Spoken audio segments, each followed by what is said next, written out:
I remember I was doing like this research, coming across these statistics, whatever, and I came across, at the time, the average American lives to be 78. So let's just round that number to 80. The average American works 30 to 40 years of their lives, majority of them doing a job they do not love. The average American sleeps roughly a third of their life away. So for easy math, if you take 80, subtract that from 30, you're left with 55 years. 50 years. You subtract 50 from 25, you're left with 25 years. And then in those 25 years, you got to eat, commute, bathe. My wife, she like to do makeup. She might be in the bathroom doing her makeup for a year of her life. For a year. So imagine if that's you just not that much. Yeah. It's just a year. Yeah. I was being generous. But just imagine that 25 is subtracted now, it's 15 years left, but you are already 30. Mm. When do you ever have time to do what you love or what you feel like God's calling you to do? So when I came across that stuff, I'm like, Can't waste no more time. I can't waste no more time. So that kind of like led me to that point or whatever or whatnot. So I thank you for that though, because I think it's important for our listeners to be mindful of the trials and tribulations that go along, with the journey. Yeah. That they're not alone. Mm-hmm. If it's somebody that's listening or watching us today that may be staring at their laptop for 8 hours, not producing something, frustrated, ready to throw in the towel, right? So it's a blessing to be able to hear someone, who's going through the same thing, but then be able to see like, okay, I can come out. Oh, I did want to say one thing in regards to Twan's story. I think one of the mistakes that we made together was rushing the process, ignoring. Us being, I think we put your purpose to the side, trying to rush the process of what we wanted. And so what I mean by that is that at some point I moved back to, after I rededicated my life, I didn't call him. I needed that time by myself. And but eventually, because you had always because I had always been in a relationship. I had always been in a relationship and just mass what really, the work that really needed to be done with distractions and relationships and things like that. So when I rededicated my life, I was very intentional about not even having friendships, and that's just like with men. To some people that might seem super deep, but for me it was just kind of like I needed a space where I knew that this is not going to distract me, because I don't have to worry about you becoming interested or me becoming interested, and really just me focusing on my walk. So I had female friends that I would depend on, but I really ended any communication. So that's why I didn't even contact Antwan, who was living in Cleveland. I was in Columbus after I rededicated my life. I didn't even want to be his friend. But eventually I did end up back in Cleveland. I moved back here in 2015 and I started graduate school. And naturally, Twan and I started talking again. He was talking about, his purpose and leaving Cleveland Clinic and all of those things. We were not dating at all. However, along the journey, we did start to kind of talk in a more romantic way. And as he was writing this book, I knew he was writing a book about being single. He had already left his job at Cleveland Clinic, and he kept saying very explicitly like that this is what he was supposed to be doing. He felt like God had given him this idea about writing this book. And long story short, even before the book was done, right? Even before the book was done, Twan and we were having a conversation, and he was like, you know what? We've already known each other for 7 years. Like, let's just get married. And I forgot all about this. And so, mind you, this is in the middle of him writing this book that he told, that he felt like I had given this, placed this on his heart to do, and that he was supposed to write it in the rawness of his singleness. As a single, not as a dating single, because you're still single if you're dating. Right. I hope you know that. But let's do an ad on that one. Right. You so although even if we were dating, he would still be single, he could still write it because we had not been married. He had made a commitment to write it as a single who was not in a relationship, really in the rawness of his singleness. And I knew that. But we were so set on like, yeah, like we've been knowing each other. Yeah. Like you've been abstinent, I've been abstinent. You haven't been in a recent relationship, I haven't been in a relationship. Let's just get married. Like we already know enough about each other. Yeah. And we went. There was no ring. There was no proposal. We hadn't talked to our parents. We hadn't even had really conversations with God about that marriage. And it was just kind of like, in what book? Like, yeah, sure, you'll finish the book. You know what I mean? Like, we can finish it. Oh, yeah. There is a book. Yeah, there is a book. You do have something that you're supposed to be working on and that you have already set your heart and felt like God told you to do it this way. Mm-hmm. We started looking at venues. It was crazy. Like, it was like this secret proposal, this secret marriage. We eventually told our parents and they thought we were crazy. Yeah. Twan didn't have a job. I didn't have a job. And not that you need those things. Probably did. To get married. But I think that's what I mean as far as like we got so focused on what we wanted that we kind of was just kind of like forget what I was supposed to be doing at that time or what you were supposed to be doing. Yeah, and I think the reason why that would be the greatest mistake is not so much that because we knew we had something, but we were like going ahead of, our time. We were kind of like, in the biblical sense, like Abraham, just trying to like, we were like operating in the Ishmael spirit or whatnot. But I think that that was our greatest mistake because what it did was it prolonged the process as far as what we feel like God was, calling me to do. And then also it prolonged our process as far as us really connecting. So it was like, I literally wasn't even thinking about that, but we were trying to rush through something that we both knew like was a conviction on our heart, but we were just like justifying, we were allowing our desires that wasn't wrong, but we knew that they wasn't put in their proper place, and we were allowing that to justify what we feel like God was calling us to do. And a lot of times we will do that. A lot of times we will literally, like in our mind, we will think, okay, I have something that I want to do. It's not bad, God. This is not bad, but we always talk about that. What's not, just because it's good doesn't mean it's God. And justifying those things. And that's a lot of times what we'll do in our purpose, in our pursuits. We'll, we know we're supposed to be doing this thing, but then somebody will dangle a carrot over here. And it's like, but God, I got to do this. I need to do that. I know you told me to do this, but I got to do that. And it's like, okay, you'll go over here and get that short-term money, but then you'll mess up the long-term gain. So you might not be seeing fruit right now, but you're planting those seeds. And if you continue to, tend to that seed, and it's going to grow produce way more fruit that you can ever get over here. Yeah. But we justify that. And that was a prime example. So I do think that was our greatest mistake, because we justify the desires of our hearts to like pursue something that we know that we shouldn't have been pursuing at that time. So it's very subtle though, because you can make it seem like it's a God thing. Like you're not gonna just be like, and we even said God told us. God said you my husband, so therefore I need to go right now. But because marriage is a God thing, then I can just justify that. Right. And that's like, that is, be very careful of like the issues of your heart and where you are and what season. So I think what really the lesson for me in that story is that sometimes pursuing your purpose can be painful, and because. And realizing we knew that at that time, Twan had already discovered his purpose, really. And so as it relates to singles, and I think that I knew that as well. Yeah. However, eventually we came to, and we were just like, this is just not right. Like, this is not how we're supposed to be doing things. And so even though we knew that we were right and like, okay, no, there's a greater purpose here, and this marriage and this wedding, it's not that we didn't want it to happen, we just felt like we were going out of term. And so we broke up. Literally, like we are getting so out of whack because we are so, like wanting to be together and rush the process, that lines are getting blurred. And so I think although we both knew it was what we had to do, that was a painful process to kind of be like, okay, we really are getting distracted, and we had to break up entirely for the sake of purpose, really.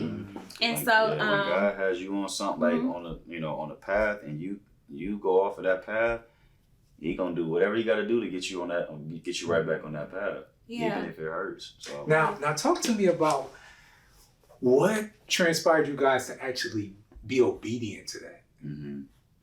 Yeah. Things were not working out the way that we thought they would once we just started thinking about things, right? We hadn't done the work. We hadn't done any counseling. So naturally, like, we're butting heads a little bit. A lot of it during that process. Twan wasn't making progress on the book in the way that he should have been.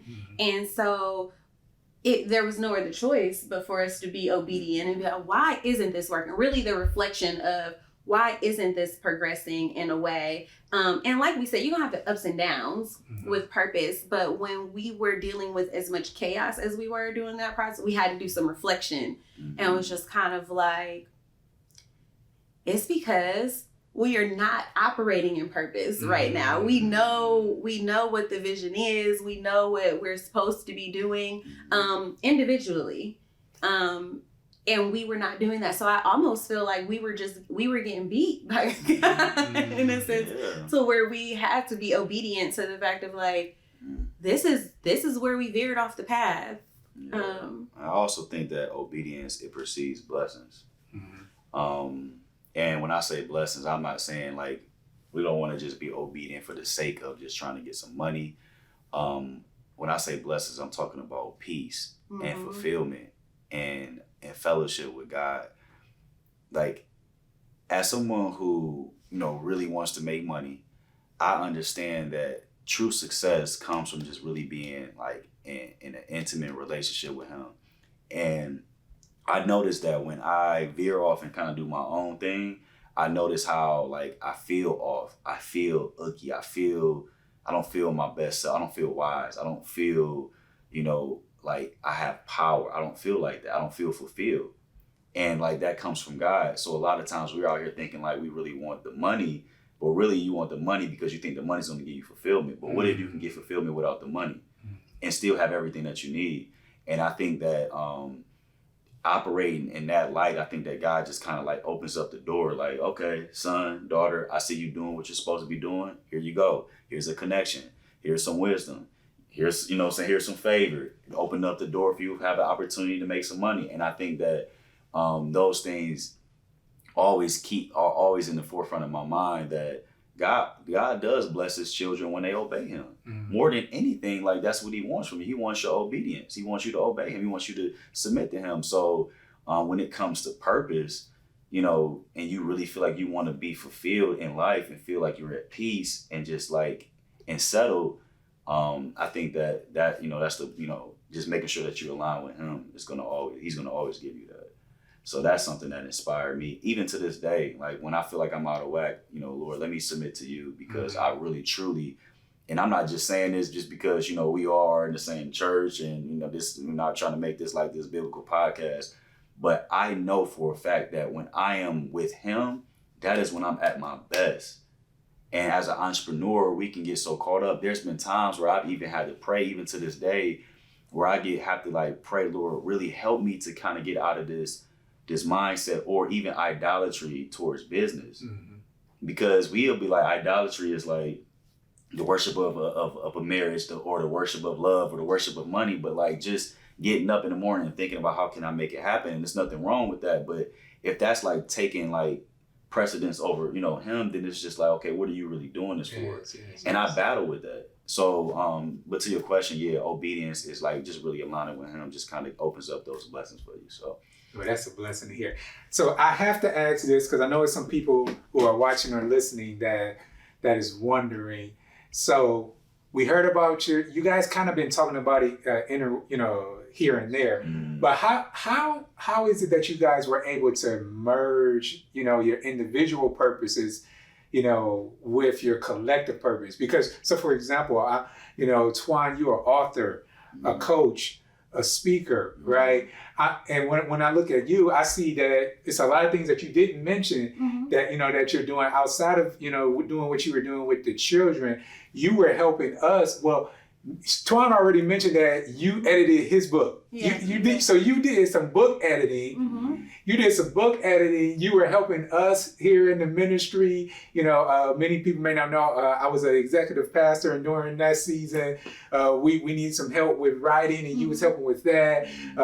You both are great with, speaking, things like that. And not to mention what you're doing on social media. My goodness. I mean, this woman is just killing the game. She didn't mention none of that. Her real game is just top notch. You got to teach me how to do some of those reels. I'm telling you guys, right there on the screen, you see the handles. You got to go to their pages. Look, check out her pages. Some of her stuff is already pinned to it. Check out her reels. The real game is just crazy. And not only that, she can cook. I'm just trying. I'm gonna say it again. She can cook, you know what I mean? And you're the only person that I can think of. It has to be something special going on, because you actually got Twan to dress up like a soap. How do you do that? I don't know. How?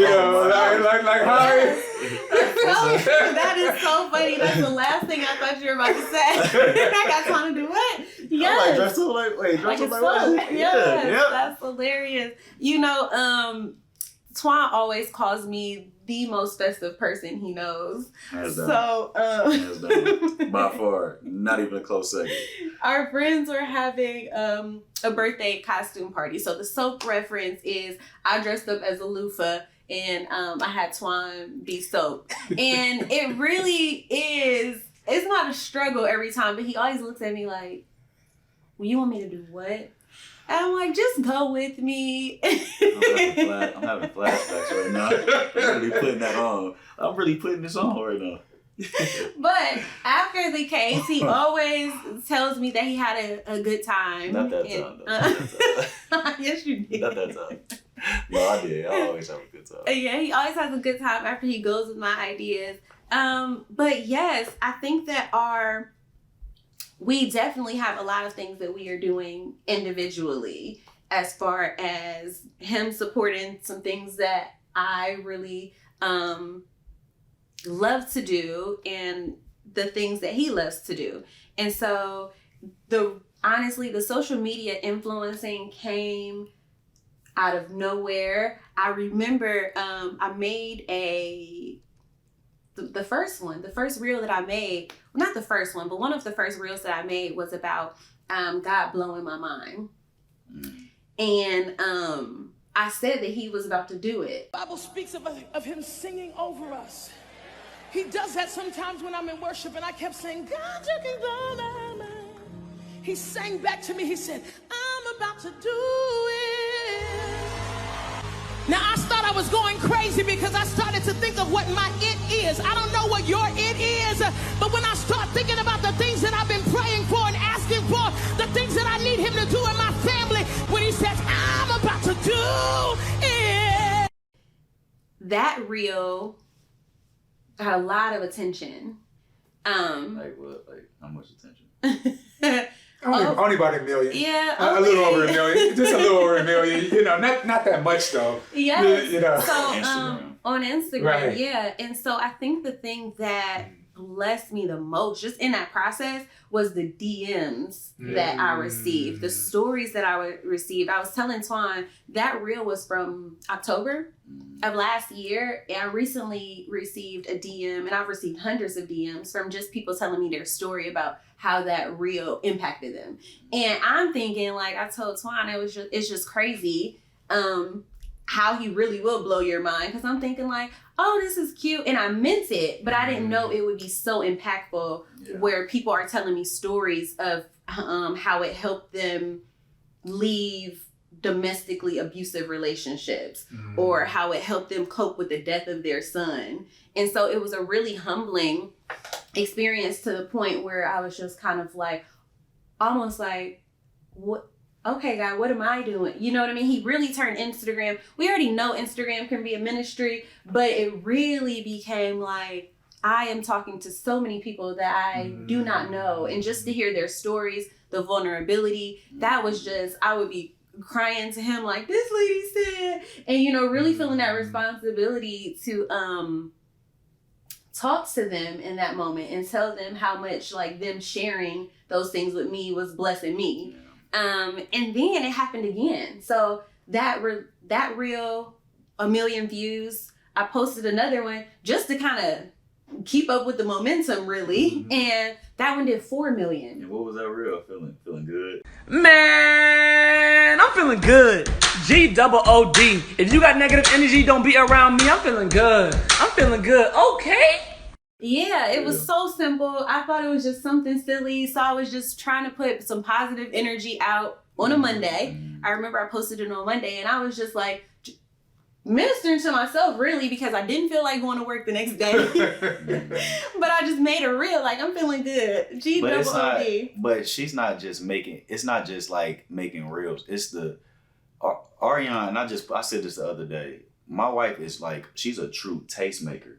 Like, she has an affinity for like beauty and doing things to a high standard. So when she's recording these reels, like me, I'll record a reel. I'll put the camera right here, and then I'll just like talk. I'll put a little caption on it, and I'll go. Ariana's gonna go get a ring light. She's gonna make sure the background is like set. She's gonna make sure the lighting is good. She's gonna make sure her makeup look good. Like everything is like presentable.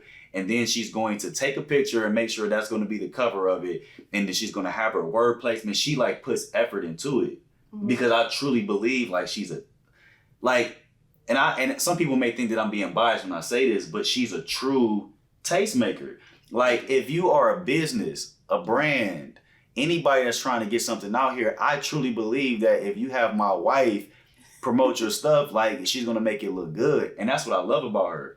And we used to talk about this in the past. I feel like her 3 things was beauty, education, and hospitality. Even something simple the other day, I came home after my workout, I made some oatmeal and I made a smoothie, a strawberry banana smoothie. I'm literally getting ready to eat it. She was like, hold on real quick. She goes in the refrigerator, she cuts up some strawberries, some blueberries, and she like puts it in there like on the oatmeal in a like a nice way. And then she goes in the cabinet, she pulls down the peanut butter. I had like one of those mason jars. She starts rubbing the peanut butter around the tip, then took some nuts and then just did like this and then put it like a special nice little straw in there. And it was just like, literally, it was so simple. It wasn't like, let me look this up real quick. Ladies, are you taking notes? Did y'all hear what he, okay. But no, but I know this is your, but I just want people to know. And because Ariane is a school psych, so a lot of times she can be in her office or she can be in the back, in the back hall, pouring into a kid. And these are things that you don't see. But this woman is multifaceted, literally probably the most talented and gifted person that I know. Yeah. And but I've been telling you this for years. So when I seen her page, I remember we was in LA. Her page was blowing up. I literally I think I had went to go get something to eat or something. She was in the hotel or got to get something to drink. She was in a hotel, and I was like, I literally was like going refreshing the page, oh, she about to pass me up, and literally pass me up. I recorded and everything, she's passing me up, and then it just kept going, and I felt so good because I'm I want people to see. Because I can, and I say this humbly, but I'm pretty known in the city, and sometimes there's even when she came to the church, there was a Twan's wife. It was Twan's girl, and I'm thinking in my mind y'all have no idea who this woman is. So when she had that moment where her page was blowing up, and that's just one instance. It was okay, now y'all kind of catching on, and it's not even this is just light work. So I just had to say that because it's not just let me turn my camera on and just it's there's intentionality behind what she's trying to do. So And I have to be honest, so many of because Twan talked about, and you talked about the things that I do. So school psychologist, the other day someone asked, so are you still a school psychologist? I said, absolutely. I am not working on as an assigned school psychologist right now, but I still hold that title very dearly to me. I love, love, love working with children. But when he was talking about me being I learned this word that I'm an aesthete. I am someone who is very into aesthetics and how things look and how I present them. And I think that even the psychology, you know, like it all links together for me. The psychology in me being like into aesthetics is because people are drawn to things that are presented in a way.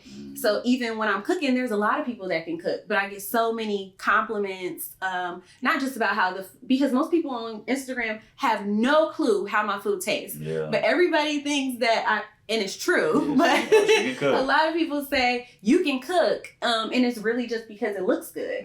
You know what I mean? And so, I mean, and there's so many ways we can go with that. Everything that looks good, you know. Right. However, as it relates to this conversation, even when I was a school psychologist, I decorated my office in a way that made children feel welcome, right? Because if they just came to see Mrs. Steele in the office with nothing on her walls, it was just kind of like I was working that much harder to get them to open up, to make them feel comfortable. So sometimes it's just like all working together, all of, you know what I mean? Like the fact that my office looks a certain way, kids would come in like, wow, like, and are just naturally feel more comfortable. The same thing with our homes. It's just kind of like when you walk into somebody's home and it's nice and it looks clean, you know what I mean? It doesn't have to be the most expensive thing, but when things are in order and things look a certain way, it just really affects the way people feel. And I think that's like, remember that. Yeah. And I think that's always like, why? So I'm not just like OCD about putting peanuts on a thing. I knew that Twan was about to post his breakfast. So I'm like, let me make it a little bit more aesthetically pleasing for you. And we got a lot of comments on the way that his breakfast looked because it becomes that much more interesting and engaging. And so as far as our purpose is aligning, Twan and I, because I know that was the original question as far as like how we came to align these different things. And I think that's how some of these things are.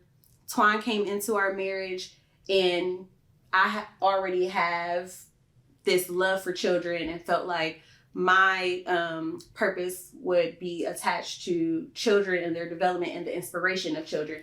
Even when I am making reels now, I am always thinking about inspiring young girls and boys and look, you can do this and you can look like this on Instagram and you don't have to wear this. And do you know what I mean? Like, I have even used my Instagram in my school psychology. I know that children love social media. So when they see like, Miss Steele, you have 40,000 followers, it's just kind of like, it opens up for more conversation and connection because that's what they're into. So for us, I think I don't know, that's always been a huge part of both of us, just being really dedicated to youth and children. We work a lot with teenagers and young adults. We both have mentees that are in their 20s, and we're not 50. So having those young adults walk closely with us and also be inspired by our individual being active and like consistent. One thing that you had said, Elder, and I never even mentioned this to you. You said this, I can't remember where you said it. I don't know if this was your quote or you were just quoting somebody, but you said one of the most consistent things in their lives is inconsistency.